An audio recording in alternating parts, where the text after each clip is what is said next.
was approved in the parliament about special status of some districts in the Donetsk and Luhansk regions.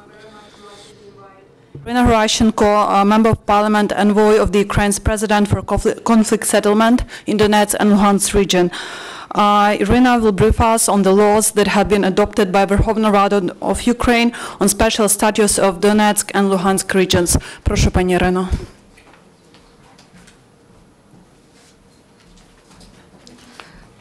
Доброго дня, шановні колеги. Дуже дякую вам за Good afternoon, dear colleagues. Thank you very much for your attention to the Parliament and to announce the topic of our meeting. The moderator told only about one law, mentioned only one law, which is called a Special Order of Local Self-Governance in some districts of Donetsk and Luhansk region. I would like to underline that yesterday the vote in the Parliament should be considered together. The main event, not just on the September 16, but in general, of this session of the Parliament was ratification of the Agreement on Association, which was voted by 355 votes. And ratification of the Agreement on Association, it is not only a historic choice of Ukraine and our great victory, geopolitical victory, but that it is also the biggest geopolitical failure of Moscow, because despite all the efforts to take us away from our European choice, and they did everything to make the association agreement impossible. Yesterday, once again, we proved to the whole world that Ukraine will decide by itself on its foreign policy, and we're clear about that. It's we think about European integration, and we are not going to change it. The agreement comes into force on November 1st, 2014. And the economic part is working if we speak about export of Ukrainian products to European markets. And in the last year, because of this, our export to EU countries, and that is the biggest amount, went up by 15%. Because unprecedented decision of European Union, by 2016, European products producer will pay fees for their export to Ukraine. And when we are looking for loans for us during these difficult times to keep up our currency and to get revenues to the budget, to improve our defense, to improve our armed forces, European Union, they don't give us just a loan. They give a chance to European budget to earn money. And we speak about 500 million euro a month. That's a big sum of money. And in fact, the key issue is our ratification of association agreement requires implementation. We need a national plan on implementation of the agreement, and we will fight corruption. We'll reform all spheres of economy, social life, and successful Ukraine, reform Ukraine, European Ukraine. That is the best answer, not only to Moscow, but the best answer in the context of how to return occupied Crimea, and that's the task of Ukrainian government to return Crimea back, and also how to change the situation in some regions of Donbass to the status quo before the conflict. Only in that context we can consider two other laws that the Parliament passed yesterday. And I would like you not to speculate. When you speak about these laws, there is no law on the special status of Donbass. Even the name says it, but special order of local self-governance in some districts of Donetsk and Luhansk regions. And by this law, there is no special status to Donbass region. Is discussed. This law describes the difficult reality, and it shows that some districts that are under the control of gunmen, Ukrainian government gives them special chance for local self-governance for us to resolve that situation, that problem, not in a military way. And together, there is a law on amnesty. Only those people who timely give up their weapons and who did not commit any crime against humanity. Article 5 of this law quite clearly gives a list of crimes that are not be under amnesty. Article 115, other articles of Criminal Code of Ukraine, which says that there is no moron who loot, terrorist, raper, the one who was torturing people, torturing Ukrainians, the one who was shooting down Boeing MH17. They will not get amnesty under this law. This is an answer to those who say, how can we forgive those who were killing Ukrainians and other citizens? All who committed heavy crimes, they will be responsible. They will be brought to responsibility according to laws of Ukraine, and I hope that some cases will come to European Court on Human Rights.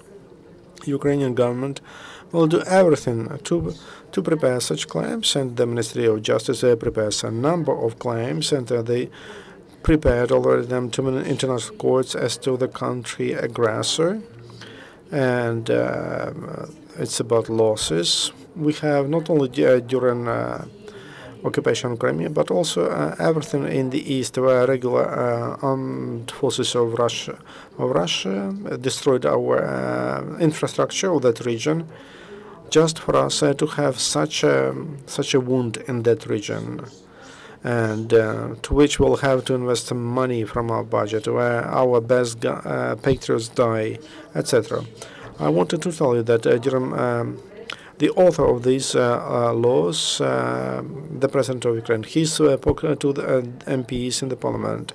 He told that I'm not a pacifist, and Ukrainian government is not a pacifist, and never Ukraine will give up any meter of Ukrainian territory, never will allow any capitulation, like some people are trying to show it. Quite the opposite. Russian Federation yesterday, which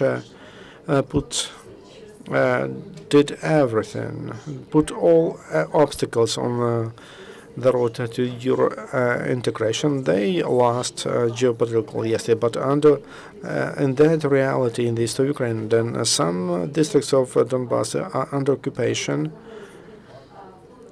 or influence of terrorists and gunmen. We can solve that issue in three ways. The first one, military victory. The second one, to give up those regions, to say, take them, we don't want them. And the third solution is to try to find a peaceful solution through complying with Minsk protocol and through complying with these laws. And it's clear that Ukrainian armed forces that were robbed for 23 years, destroyed for 23 years, which is less than the army of Russian Federation. That is 1,200,000 military men, highly equipped. This is the third army in the world. We cannot stand against them.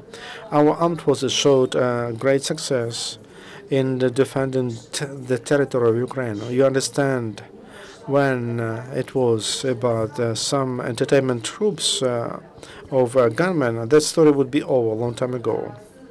And ATO forces would neutralize those rascals a long time ago. But on August 24, to territory of Ukraine, regular troops of Russian Federation came, and that's proof.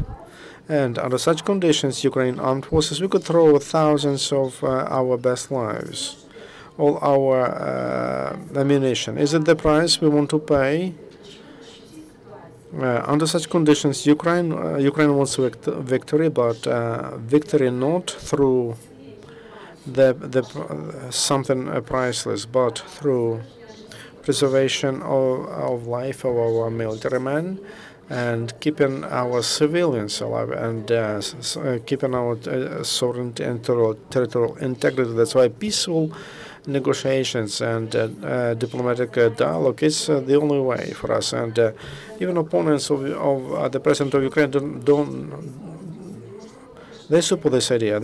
Everybody agrees that military solution is not the best. They criticize the laws and they don't offer any other format. They say we should come back to Geneva format. And okay, what does the president of Ukraine do? He's in Canada today. He has meetings with the leadership of that country, and he will make a speech in the Parliament of Canada. Canada is the country which provides great support to Ukraine. On Thursday, the president of Ukraine will have a meeting in the U.S. Well, meetings. He will see the president Barack Obama and vice president, and he will make a speech. In the statement, she will speak in to two chambers of American Congress, and it means that a diplomatic front is very broad, and only because of efforts. We want to use this post to support our armed forces, and because of the diplomatic front, we can win. The law by itself, it's about a beginning of decentralization. I also would like to underline that the president of Ukraine, during his campaign, he told that he sees the reform of the system of local self-governance in Ukraine through decentralization. I would like to say that one of the first laws the next parliament will pass, and that will be elected on October 26th. That will the law of the president on decentralization, and will suggest a European model how to strengthen local communities and local councils, and they will have more powers, economic powers, humanitarian powers, social powers. As to the law which was passed yesterday in the parliament, it's very important not to speculate on it. It doesn't say anything about NLR, DNR, and the parliament in the summer the parliament made a decision, and we recognize LNR and DNR as terrorist organizations, and nobody cancelled that law. One more story.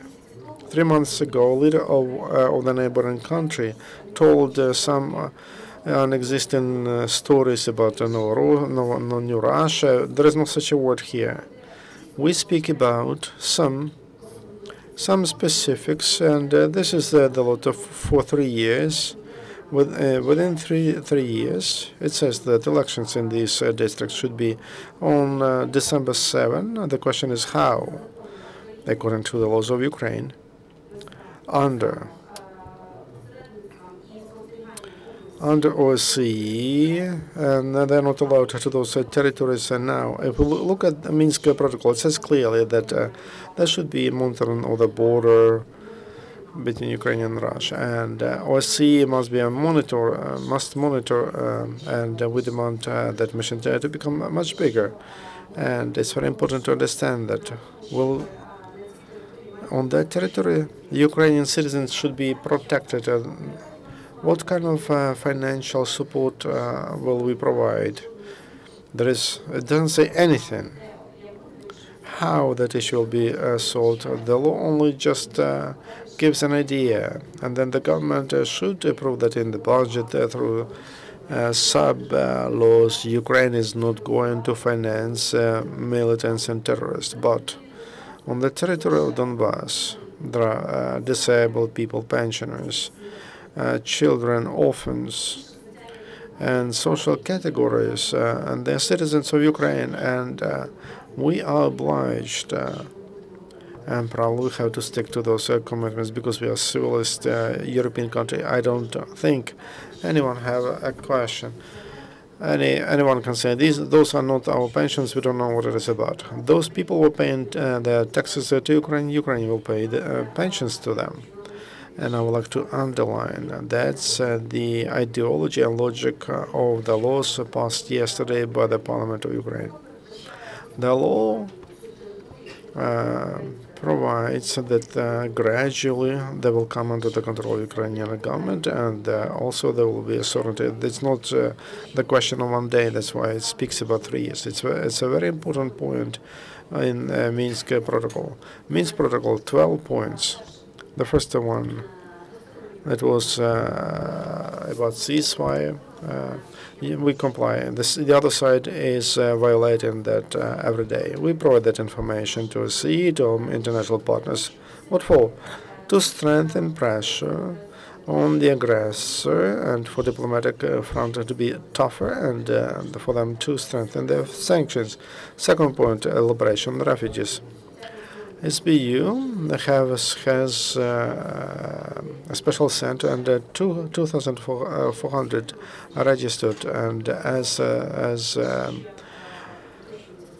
hostages, and so the department is working on liberation of these people. The third point is laws for us gradually to solve the situation in a peaceful way and to return to under Ukrainian law those territories. Thank you very much, Iryna. Yeah. And that was top news in yesterday. Thank you very much for coming over here. We have some questions, and the question will be in English.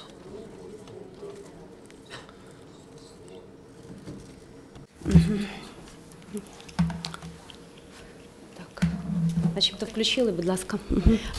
Saber Ayers with Al Jazeera America. Could you tell me, please, if the amnesty portion of this law includes amnesty for those who have been arrested or currently facing charges of separatism, such as Nelly Stepa from the former mayor of Slavyansk, for example? Дякую.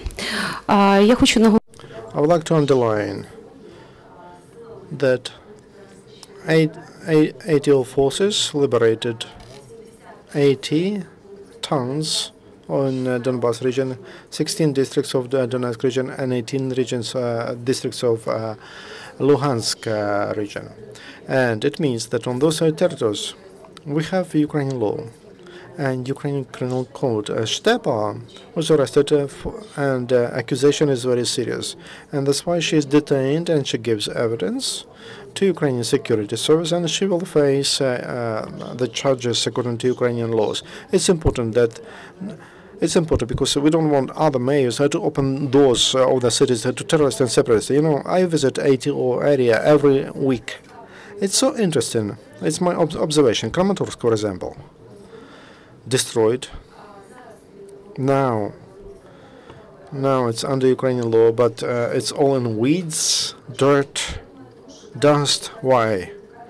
Because local authorities are not working in the city, and we want people to elect that such a mayor, such city council. We shall work but not instead of supporting separatists. And very near there is a Dmitrovka town. You come to Dmitrovka, Ukrainian flags, everything is clean, no weed. They are very close to each other. But at Dmitrovka there were no terrorists or separatists. People did not allow them to come. The same in Svatovo, the same in Starobelsk, and the same in some other cities and towns where local authorities were doing their work, defending their people, working on daily issues. Everything was fine. But where the local government was trying to make money and trying to get money from the son of Azarov, like Stepa did, and she told that son of Azarov is the best deputy in the world, or made money on separatists and opened the door to them. That's why she must face Ukrainian laws. As to others who are detained and who the other side includes into the list of hostages, we will decide, we will see. But people who committed heavy crimes, they are not under this law. They will not under amnesty. Those who are killers, who are rapists, etc. Thank you. 1+1. 2 questions. There were a lot of comments and criticism. The procedure of approving these laws yesterday. And the second question, in which cases laws could be cancelled? These both laws.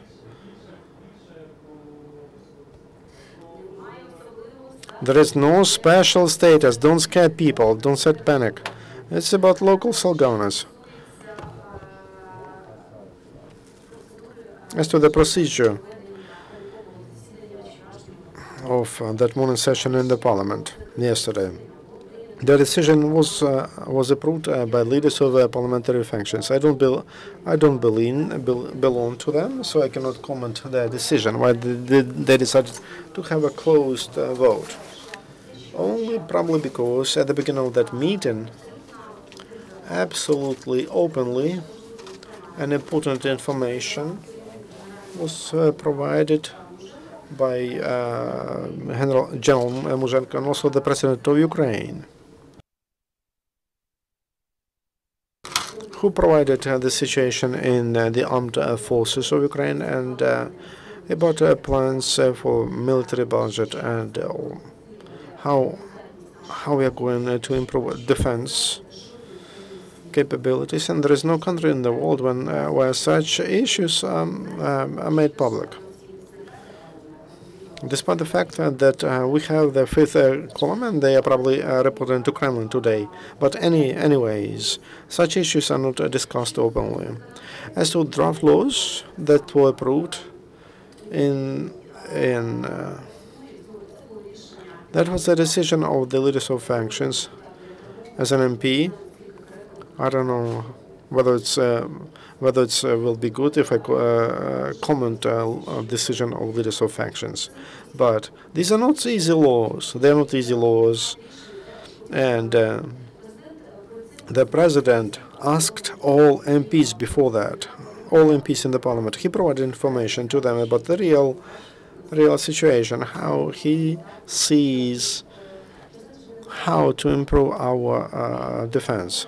Our president doesn't have pink glasses. He understands that this is one of the steps. It doesn't give you an immediate solution. We should use this step to move on. You know, ceasefire is violated, is abused, but here's numbers. When regular forces of Russian army came to the territory of Ukraine, I'm not an expert on military issues, but it's about paratroopers. They are the most trained military men, and some other units. After regular armed forces of Russia came to the territory of Ukraine, daily our losses were on the level of 20, 30 best Ukrainian military men. I don't speak about Ilovaisk, where hundreds died, and they were just killed. They were shot after they told that there would be a humanitarian corridor, and they went through that corridor. The Russians killed them there, and we speak about hundreds. Could we pay such a price daily after that? Probably not. And we had to find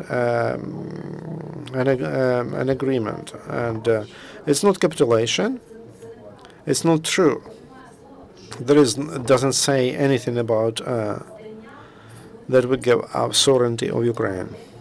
It doesn't speak about any new republics, LNR, DNR, but they don't exist in the nature. It's about it takes into consideration a reality of their life. The parliament had to pass realistic laws. I have a question to you, because I was a journalist. You are a journalist. During the campaign, did we see a lot of cases when realistic laws were passed? I can remind you, when I was a journalist and a day before elections in 2006, they passed the law at the request of Communist Party about children of war. Nobody was going to comply with it. We understand that. There was no hryvnia for that. Now I'm a politician.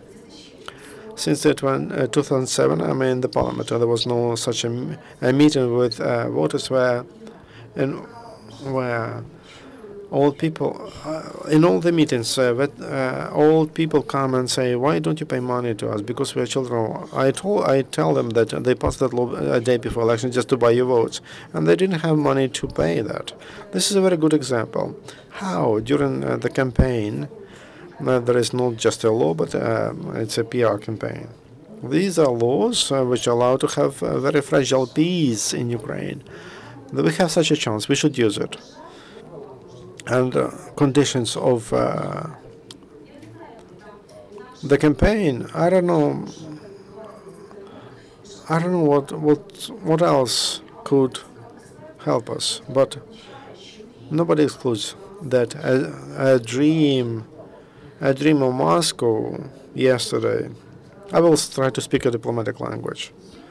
There is such an opinion, and there is such information that a dream of separatists in Moscow was that nobody passes anything in yesterday for Ukraine to have to disrupt this negotiation process, and for us to have the situation like we had before ceasefire. Who is responsible? Who will be responsible if we lose daily 20, 30 best military men, best people there in the East? Who take that responsibility? I don't know any MP who is in ATO, who puts helmets and glasses in front of cameras.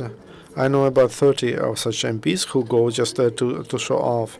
So it's one thing if you do something, and it's different when you speak. There is a question from Euronews. Thank you. Sergio Cantone. So I have two questions. The first one is about the application of the amnesty law.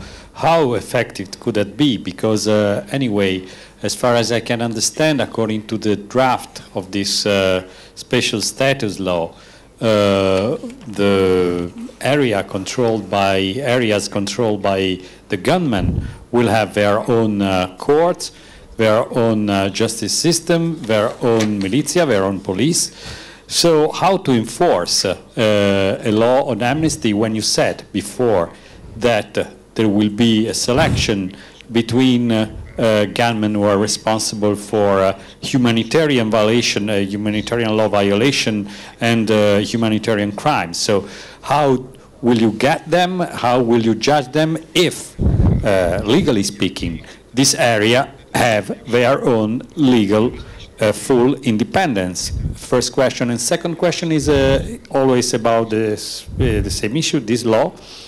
As far as I can understand, Ukraine will have to finance the reconstruction of Donbass that will be fully autonomous, and at the same time going on subsidizing this region that have been subsidized for many years.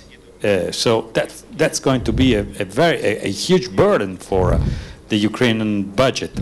Is this law really viable? Thank you. Дуже хороше запитання.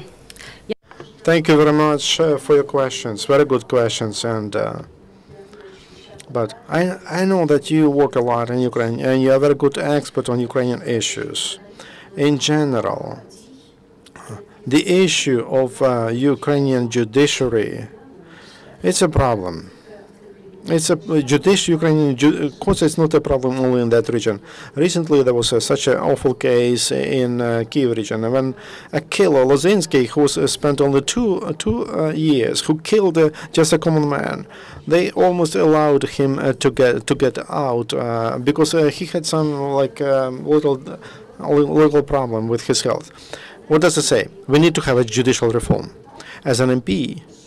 And every month I write a request to our highest justice committee to punish those judges who arrested innocent people, who gave them verdicts for 3 months in a prison, and they threatened them with 10 years that these people defended democracy. None of those judges is still responsible to the court. None of them speaks to courts. None of them is arrested. So it means that we politicians, we are responsible for all of this, and it will take a lot of time for us to implement requirements of Maidan.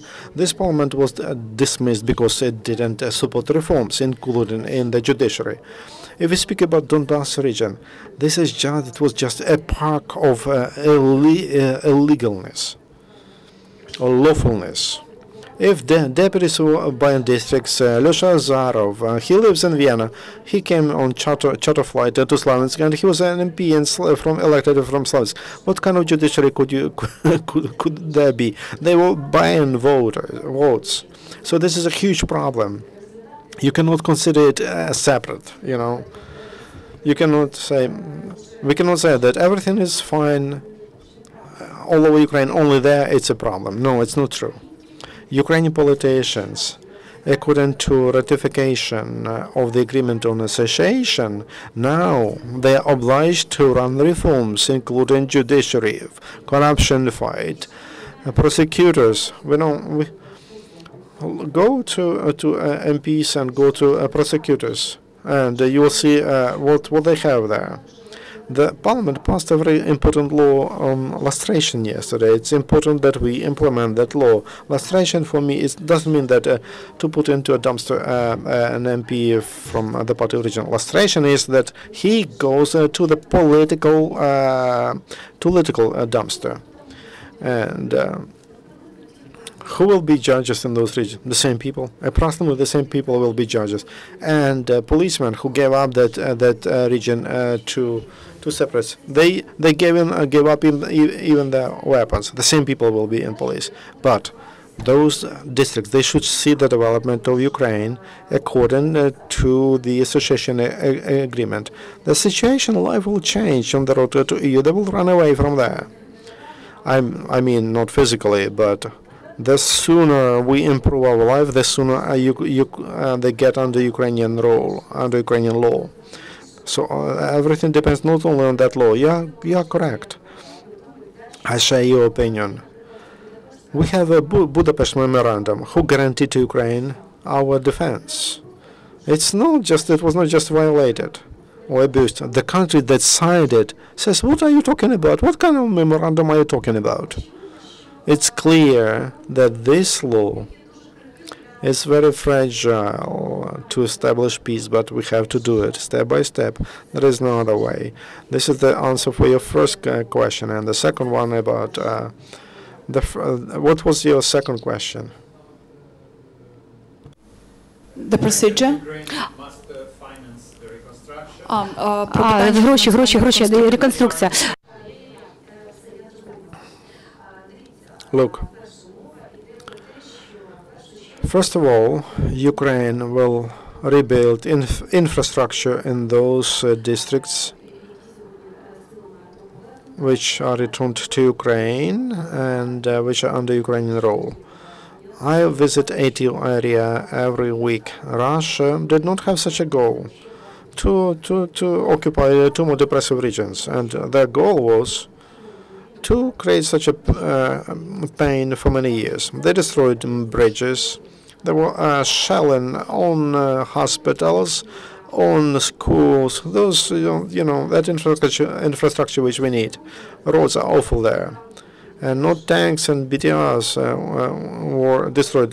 The party of regions was stealing the money provided for those roads, and those regions received a subsidy for the infrastructure, but the roads there are awful. You don't need a tank to destroy those roads. They are destroyed already. So we'll try to find money for the renovation of that region, and there will be donors conference in the end of October in Kiev, and probably we'll have to raise funds for new jobs for people who left those districts.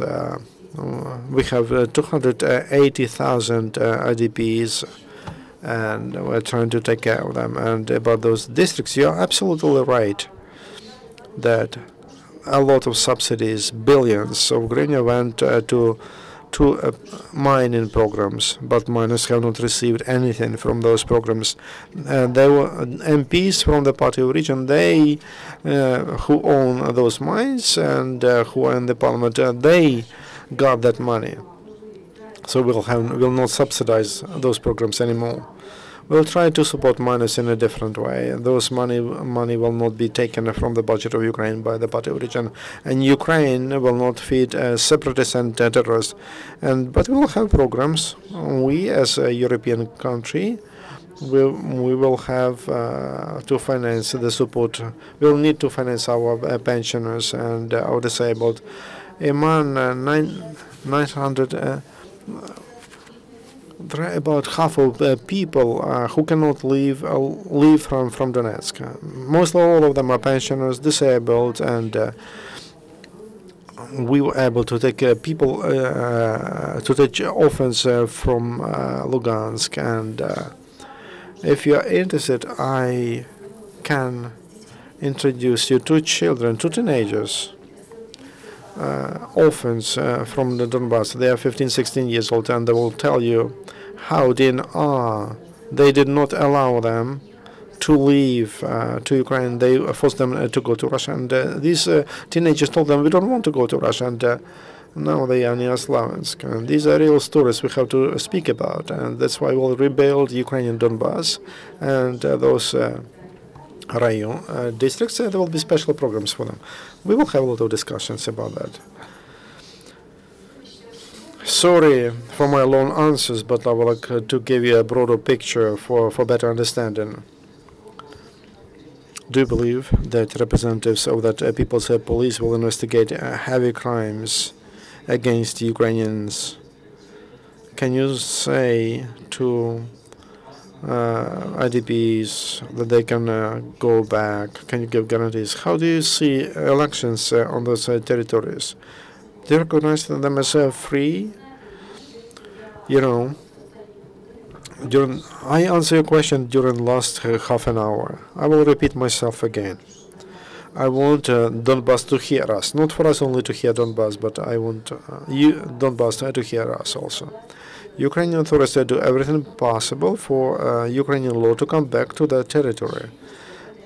Obviously, it's not easy. Elections, we'll have a campaign. There will be elections after some other requirements of Minsk Protocol will be complied with. Today I mentioned two. Ceasefire, which is abused by one party, and the second part is the second paragraph. It's on on hostages, but paragraph 10 it says that all illegal armed formations must leave Ukraine, and only after they leave Ukraine, we can speak about elections there. So this is the process this is an issue for negotiations, because for that required these. You have to look at the picture in general. You see, you represent Donetsk news. The problem in the region cannot be solved in a week. That's why we speak about a gradual solutions. First of all, something like hostages. This issue can be solved in 2 weeks, in a week or 2 weeks. Then these laws, they outline the territory, those districts where we'll have a special order of local self-governance, and of course, a lot will depend on local people. Some people leave those territories, and the issue they will join that number of IDPs. There were no free elections in Donetsk region. I would like to tell that to your media. On that territory, there was a reservation of the party of regions, and unfortunately, citizens of people there, they were tolerant to that to that party of region. There was only one street which is nice in Donetsk, Artyoma Street. If you if you walk 300 away from that main street, and you will see awful picture. There was never there were normal roads, but we invested money also for Yenaki or Makeyevka, more than the whole region of Lviv region or Ivano-Frankivsk region. That's why it became possible what we have in those regions. Look at Dnipropetrovsk, Kharkiv, and Odessa. They have not allowed that. But in that reservation, where all the life, they imposed the authorities. They used people there. The authorities there for 23 years, they treated the territory not as a part of Ukraine, but as a territory for them to become rich. They played on. They allowed to split the territory by language, history, and they used some other arguments. New government doesn't want that. We tell them, we'll pay you pensions because you are citizens of Ukraine, not LNR or DNR, who don't allow you to have gas, water, and food for a month. In Luhansk, journalists from Donetsk News, you can broadcast from Kiev. Here from Kiev, anything you can say anything you want, but in there you will not have such an opportunity. You have to understand that Ukraine government does do everything to defend, to protect those people. Once again, two ways.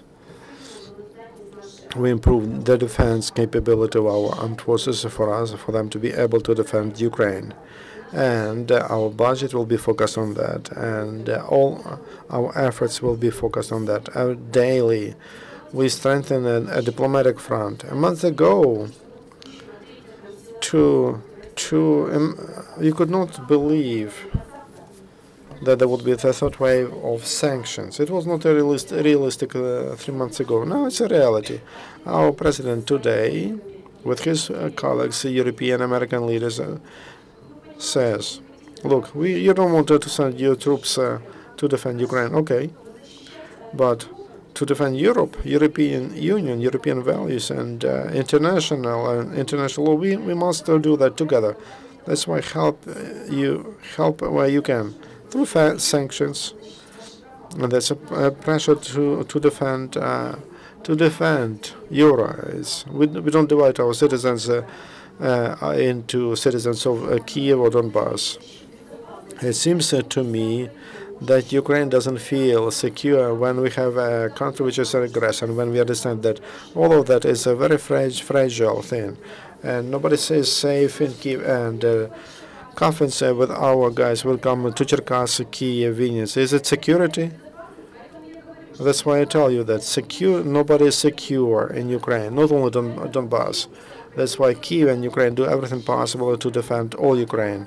And how? I told you, we strengthen our armed forces, our diplomatic front, and we pass laws which give a fragile chance to have peace on those territories. Thank you very much. Who both in Ukraine and Russia explained yesterday's laws. Thank you very much. Our next briefing will be at 2:30.